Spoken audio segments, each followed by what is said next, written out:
വെഡിങ്ങിന് വരണം, പക്ഷെ കയ്യിലൊന്നും ഇല്ലാതെ വരരുത്. ഒരു വിലയേറിയ ഗിഫ്റ്റ് കൊണ്ടുവരണം. അനിലിന്റെ സഹോദരൻ സൗരഭ് ഷനായക്ക് 35 ലക്ഷം രൂപ വിലയുള്ള കാറാണ് ഗിഫ്റ്റ് ചെയ്യുന്നത്. അത്ര വലിയ കാറ് നിങ്ങൾക്ക് കഴിയില്ലെന്ന് അറിയാം, എങ്കിലും 5 ലക്ഷം രൂപ വിലയുള്ള ഒരു നെക്ലേസ് എങ്കിലും കൊണ്ടുവരണം. ഇത് കേട്ട് അവന് ഞെട്ടി. അത്ര വിലയേറിയ ഗിഫ്റ്റ് കൊണ്ടുവരാൻ ഞങ്ങൾക്ക് കഴിയില്ല. അതെ അമ്മ, നോക്ക്, ഇവിടെ വീട്ടിൽ ഒരു സേവിങ്സും ഇല്ല. ഇങ്ങനെ വില കൂടിയ ഗിഫ്റ്റ് ഞങ്ങൾ എങ്ങനെ കൊണ്ടുവരും? നിങ്ങളുടെ കിഡ്നിയോ അല്ലെങ്കിൽ ഈ വീട് വിറ്റാലും മതി, അതൊന്നും എനിക്കറിയണ്ട. അടുക്കളയിൽ അവൻ പാത്രങ്ങൾ കഴുകുകയായിരുന്നു. കാലക്രമേണ ഗൗതം എല്ലാ രീതിയിലും മാറിക്കൊണ്ടിരുന്നു.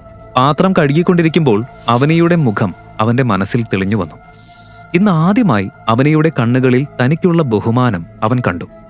അതോർത്ത് ചിരിക്കുമ്പോഴാണ് അവന്റെ ഫോൺ റിംഗ് ചെയ്തത്.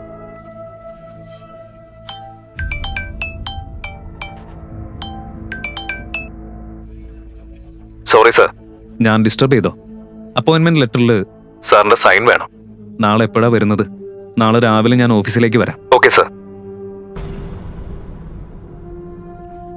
ഈ രാത്രി ആരോടാ സംസാരിക്കുന്നത്? അത് പിന്നെ ആ ക്രെഡിറ്റ് കാർഡിന്റെ ആളുകളാ. ഈ സമയത്തും വിളിച്ച് ബുദ്ധിമുട്ടിക്കുക. ഭയങ്കര ബുദ്ധിമുട്ടാ അവരെ കൊണ്ട്. അടുത്ത ദിവസം രാവിലെ ഗൗതം വീട്ടുപണികൾ വേഗം തീർത്ത് ചാരിയറ്റ് കമ്പനിയിലേക്ക് പുറപ്പെട്ടു. അവനിയോട് മാർക്കറ്റിലേക്ക് പോകുന്നു എന്ന് കള്ളം പറഞ്ഞതിനാൽ അവന് വേഗം തിരികെ വരേണ്ടതുണ്ടായിരുന്നു.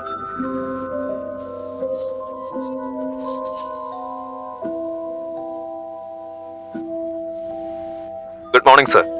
എല്ലാ സീനിയർ എക്സിക്യൂട്ടീവ്സിനെയും കൂട്ടി ഞാനൊരു മീറ്റിംഗ് അറേഞ്ച് ചെയ്തിട്ടുണ്ട് സർ. എപ്പോഴാണ് എത്തുന്നത്? മിസ്റ്റർ അഭിനവ് ഗുപ്ത, ഈ മീറ്റിംഗ് അറേഞ്ച് ചെയ്യാൻ ആരാ പറഞ്ഞത്? ഞാൻ ആരാണെന്ന് ആരും അറിയരുതെന്ന് പറഞ്ഞിട്ടില്ലേ? ഉടൻ മീറ്റിംഗ് ക്യാൻസൽ ചെയ്യ്. Sorry sir. ഇപ്പൊ തന്നെ ക്യാൻസൽ ചെയ്യും. ടെൻഷൻ അടിക്കണ്ട, നിങ്ങളെക്കുറിച്ച് ആരും അറിയാൻ പോകുന്നില്ല. ഗുഡ്. ഞാൻ നിങ്ങളെ നിങ്ങളുടെ ക്യാബിനിൽ കാണാം.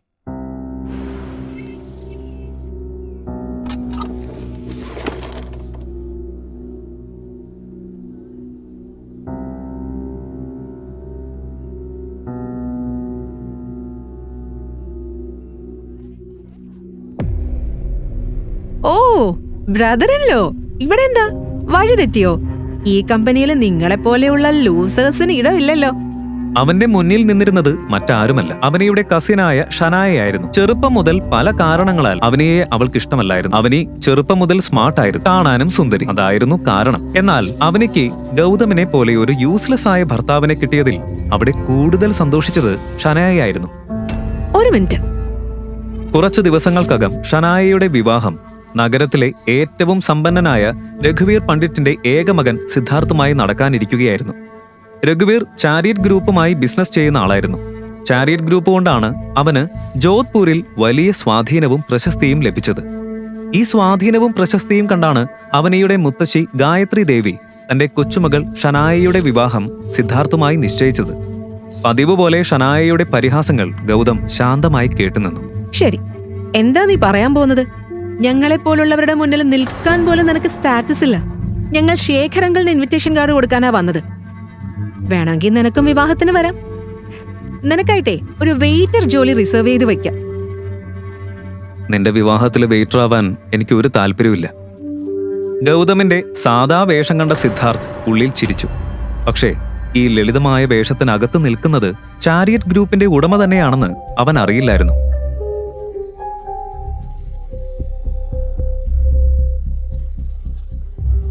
ഓ, അപ്പോ ഇതാണ് ആ വീട്ടുമരുമകൻ ഗൗതം അല്ലേ? നിന്നെക്കുറിച്ച് ഞാൻ ഒരുപാട് കേട്ടിട്ടുണ്ട്. ഭാര്യയുടെ കയ്യിലുള്ള പണം ഉപയോഗിച്ച് ഭക്ഷണം കഴിച്ച് ജീവിക്കുന്നവനല്ലേ നീ? ഇന്നൊന്ന് നേരിൽ കാണാൻ പറ്റി. And for your kind information, നിന്നെ പോലെയുള്ള ലൂസേഴ്സിന് ഈ ബിൽഡിംഗിൽ ഒരു സ്ഥാനമില്ല. സോ യു ആക്ച്വലി ഞാനിവിടെ ഒരു ജോബ് ചോദിക്കാനാ വന്നത്. ജോബോ? സീരിയസ്ലി? ഇവിടെ അടിച്ചു വരാനും തുടയ്ക്കാനും പോലും വേക്കൻസി ഇല്ല. ഷനായ, എനിക്ക് തോന്നുന്നത് ഇവൻ സെക്യൂരിറ്റി ജോലിക്കായിരിക്കും വന്നത്. All the best. Brother in law, അവനിയുടെ സാലറി വീട്ടു ചെലവിന് തികയുന്നില്ല അല്ലേ? ബട്ട് നിനക്കിവിടെ ജോബ് കിട്ടാനുള്ള ചാൻസ് വളരെ കുറവാണ്. ഒരു കാര്യം ചെയ്യ്, ഇത് കയ്യിൽ വെച്ചോ. ഇത് നിനക്ക് ഉപകരിക്കും. ഇതാർക്ക് ഉപകരിക്കുമെന്ന് സമയം പറയട്ടെ. ഇത് സേഫായി വെച്ചോളൂ. നിനക്കത് എത്രയും പെട്ടെന്ന് വേണ്ടിവരും. എന്താ നീ പറഞ്ഞ? എന്ത് ധൈര്യമുണ്ട് നിനക്ക് എന്നോട് ഇങ്ങനെ സംസാരിക്കാൻ? ഇനി മുതൽ നീ എന്തെങ്കിലും പറയുന്നതിനും ചെയ്യുന്നതിനും മുൻപ് ഒന്ന് ആലോചിച്ച് ചെയ്യും. മനസ്സിലായോ? എന്താ നീ എന്ത് ചെയ്യും? പറ. നിനക്ക് എന്ത് ചെയ്യാൻ പറ്റും? ബേബി വിട്ടേക്ക്. ഈ സ്ട്രീറ്റ് റൗഡിയോട് എന്തിനാ സംസാരിക്കുന്നത്? നമ്മൾ വന്ന കാര്യം തീർക്കാം. ഇവൻ അല്ലെങ്കിലും വേറെ ജോലിയൊന്നുമില്ലല്ലോ. ഷനായിയും സിദ്ധാർത്ഥും ചെയർമാന്റെ ക്യാബിനടുത്തേക്ക് പോയി നിൽക്കുകയായിരുന്നു. ഗൗതം പറഞ്ഞ വാക്കുകൾ സിദ്ധാർത്ഥിന്റെ മനസ്സിൽ ഇപ്പോഴും മുഴങ്ങിക്കൊണ്ടിരുന്നു.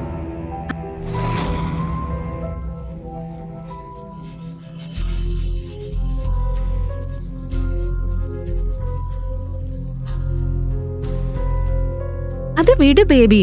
ഇപ്പോഴും ആ വീട്ടുവേലക്കാരനെ കുറിച്ച് ആലോചിക്കുകയാണോ? ഷനായ, അവൻ തെറ്റായ ആളോടാ കളിച്ചിരിക്കുന്നത്. മറുവശത്ത് ഗൗതം നേരെ അഭിനവ് ഗുപ്തയുടെ ക്യാബിനിലേക്ക് നടന്നു. Please come sir. Thank you so much Abhinav Gupta. ഒരു കാര്യം ചോദിക്കട്ടെ, ഈ രഘുവീർ പണ്ഡിറ്റിനെയും അയാളുടെ മകൻ സിദ്ധാർത്ഥിനെയും അറിയാം? യെസ് സർ, അറിയാം. മിസ്റ്റർ രഘുവീർ വർഷങ്ങളായി നമ്മുടെ കമ്പനിയുമായി ബിസിനസ് ചെയ്യുന്ന ഒരാളാണ്. ഓക്കെ, ഇന്നു മുതൽ ചാരിയറ്റ് ഗ്രൂപ്പ് രഘുവീറിന്റെ കമ്പനിയുമായി യാതൊരു ബിസിനസ്സും ചെയ്യില്ല. നമ്മൾ സൈൻ ചെയ്യാൻ പോകുന്ന എല്ലാ ഡീൽസും ക്യാൻസൽ ചെയ്തേക്ക്. കൂടാതെ മറ്റൊരു കാര്യം കൂടി അറിയിക്കണം, മറ്റുള്ളവരെ റെസ്പെക്ട് ചെയ്യാൻ അറിയാത്ത ആളുകളുമായി നമ്മൾ ബിസിനസ് ചെയ്യുന്നില്ല. കാരണം സ്റ്റാറ്റസ് നോക്കിയല്ല ബിസിനസ് ചെയ്യുന്നത്, ക്യാരക്ടർ നോക്കിയാണ്. സിദ്ധാർത്ഥ്, ഗൗതം ചെയർമാനോട് സംസാരിക്കുന്നത് കാണുമോ? ഗൗതം കൊണ്ടുവന്ന പണത്തിന്റെ പിന്നിലെ സത്യം അവനെ അറിയുമോ? ഗൗതം പറഞ്ഞത് കേട്ട് അഭിനവ് ഗുപ്ത ഉടൻ തന്നെ രഘുവീറിനെ വിളിച്ചു.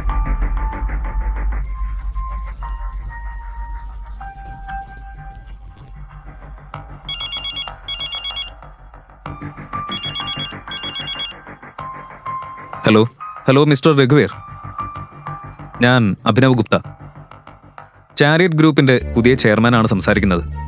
യെസ് യെസ് മിസ്റ്റർ ഗുപ്ത, പറയൂ. നിങ്ങൾക്ക് ഒരു ബാഡ് ന്യൂസ് ഉണ്ട്. ഇന്നു മുതൽ ചാരിയറ്റ് ഗ്രൂപ്പ് നിങ്ങളുമായി ബിസിനസ് ചെയ്യില്ല. നമ്മൾ തമ്മിൽ സൈൻ ചെയ്ത എല്ലാ ഡീൽസും ഇപ്പൊ തന്നെ ക്യാൻസൽ ചെയ്യുന്നു. ഡോക്യുമെന്റ്സ് നിങ്ങളുടെ ഓഫീസിലേക്ക് എത്തിക്കോളും. ആൻഡ് മറ്റൊരു കാര്യം ശ്രദ്ധിച്ചു കേൾക്ക്, ചാരിയറ്റ് ഗ്രൂപ്പ് നക്കാപ്പിച്ച ജോലി ചെയ്യുന്ന ആളുകളുമായി വർക്ക് ചെയ്യുന്നില്ല. മറുവശത്ത് സിദ്ധാർത്ഥും ഷനായയും ചെയർമാനെ കാണാൻ കാത്തിരുന്നു. അകത്ത് കയറിയപ്പോൾ ചാരിയറ്റ് ഗ്രൂപ്പിന്റെ പുതിയ ചെയർമാൻ അഭിനവ് ഗുപ്തയാണെന്ന് അവർ തിരിച്ചറിഞ്ഞു.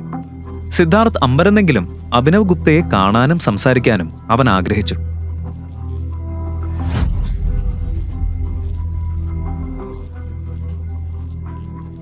ഇനിയും എത്ര നേരം കാത്തിരിക്കണം? ചെയർമാൻ സാറിനെ വിളിക്കൂ. എന്റെ പേര് സിദ്ധാർത്ഥ് പണ്ഡിറ്റ്. അയാൾ എന്നെ കുറിച്ച് കേട്ടിട്ടുണ്ടാവും. Yes sir. Okay sir, okay. Abhinav ഗുപ്തയോട് സംസാരിച്ച ശേഷം റിസപ്ഷനിസ്റ്റ് സെക്യൂരിറ്റിയെ വിളിച്ചു. ഹലോ സെക്യൂരിറ്റി, ചെയർമാൻ സാറിന്റെ ക്യാബിനിലേക്ക് ഉടൻ വരൂ. ചെയർമാൻ എന്ന വാക്ക് കേട്ടതും സെക്യൂരിറ്റി ഗാർഡ് ഗണ്ണെടുത്ത് ഓടിയെത്തി.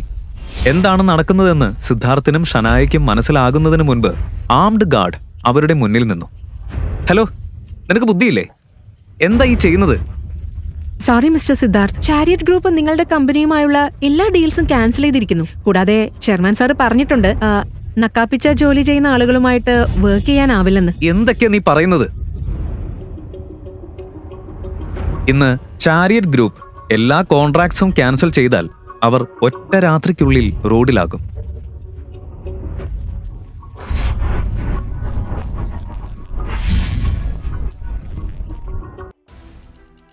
ഈ കഥ തുടർന്ന് കേൾക്കുന്നതിനായി ഇപ്പോൾ തന്നെ പോക്കറ്റ് FM ആപ്പ് ഇൻസ്റ്റാൾ ചെയ്യൂ. Link in description.